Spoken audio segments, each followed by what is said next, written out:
Welcome to the broken record edition of the Patriots' 3 Keys to a Victory Sunday night against the Bengals.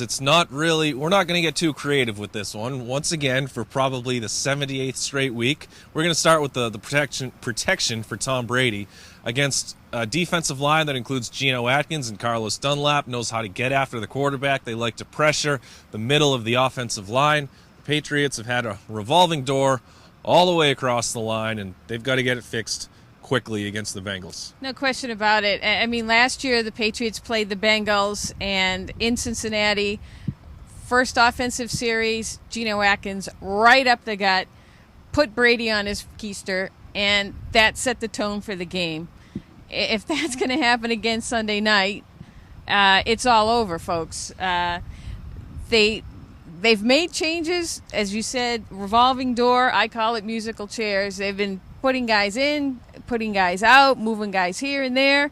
They have to find a solution and protect the guy. They have to give him time because Brady's playing like a shaken quarterback, and it's impacting him and how he plays. The fact he's just been getting basically toasted back there. This edition of the Musical Chairs has been brought to you by the instrument called a tuba. And I think you're seeing situations where Brady is even getting a clean pocket and still throwing off his back foot. He had an incompletion to Julian Edelman against the Chiefs when he sailed a ball, and Edelman was wide open as any receiver really got that night. But Brady is, when you get hit as much as he has, I think it was in the second quarter. So at that point, Brady had already gotten hit enough. And I mean, you can't really blame him. If he's going to be throwing off his back foot because the offensive line can't protect him quickly enough or efficiently enough, then you're going to start to see those errors. It's going to happen with every single quarterback at every level of the game. Exactly. Human nature. One way I think that they can develop some confidence is through the running game.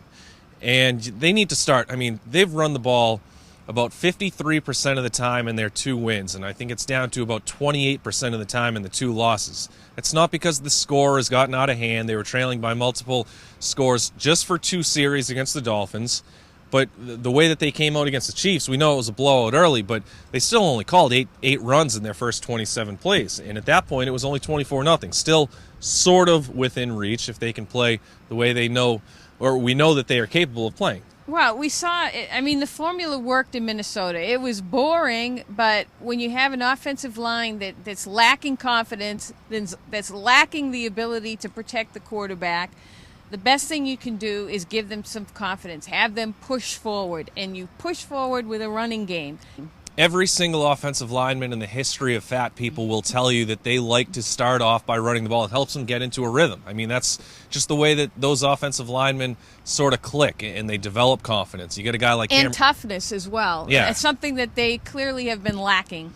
And another reason why they need to run the ball, you saw eventually, I think the last 3.5 quarters against the Chiefs, the 2 inside linebackers essentially collapsed over the middle of the field and said, "We dare you to throw these crossing routes." And they were basically double teaming anybody who came over the middle, and it made it a lot more difficult for Brady to complete those passes. His favorite routes. Exactly. So right. It's a secret. The cat's out of the bag, basically. Yeah. The league knows how to defend this team, and if they're one-dimensional, they're going to continue to have problems. And on the other side of the ball, Patriots need to stop the run.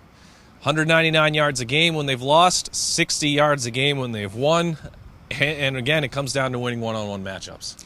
Without question, it's like they were exposed once again by a good, solid running game, and we saw it in the second half of the Dolphins game, and people were willing to give him a little bit of a pass in that game. Oh, the heat and, the scheme and whatever. And then you've got a Bengals offense that has averaged more carries per game than any team in the NFL. So if the Patriots can't take that part of the game away, then they open themselves up for, I mean, when you're making the linebackers like the Patriots have had, when they have no idea what to look for because the front isn't helping them stop the offensive lineman pulling into the second level and so forth, you put the linebackers at a disadvantage. That means you've got the linebackers guessing a little bit more.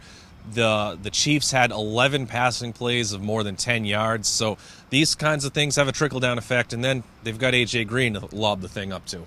Right. Well, last week they made Alex Smith look like Joe Montana. Who knows what Andy Dalton will look like if, again, the Bengals get their running game going. If the Patriots let the Bengals run the ball, Andy Dalton will be awesome. I guarantee it. Yeah.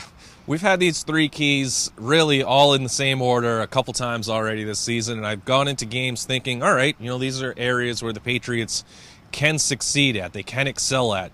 This week, I think the question marks are as loud as we've ever seen them, and we'll see if the Patriots can really come up to a very tall order and come away with a victory against the Bengals right here at Gillette Stadium.